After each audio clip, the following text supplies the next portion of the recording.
এই দেখেন এই এর ভিতরে কিন্তু মধু থাকে, হ্যাঁ মধু মধু, হ্যাঁ তো এইগুলো ছোটকালে খুব খাইছি, মানে খুব সুন্দর লাগে খেতে, স্বাদ অনেক স্বাদ। তো এইগুলো আপনারা কারা খাইছেন অবশ্যই কমেন্টের মাধ্যমে জানাবেন। আবার পিঁপড়েও থাকে এর ভিতরে, ঠিক আছে, সাবধানে খাতে হয়। তবে মধু দেখি নেই এর ভিতরে, বুঝলাম না, হ্যাঁ কি ব্যাপার, সব খেয়ে গিয়েছে, মৌমাছিতে সব খেয়ে গিয়েছে, এর ভিতরে মধু নেই সত্যি। আগে তো খাতাম, খুব টেস্ট লাগবে, কিন্তু এখন মধু নেই, মধু নেই।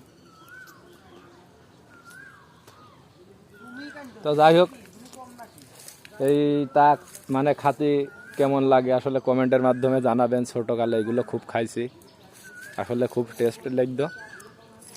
এখন বড় হয়ে খাচ্ছে বুঝলে মনে হয় মধু নেই, হ্যাঁ বুঝলাম না। তো যাই হোক, আপনারা ভালো থাকবেন সবাই।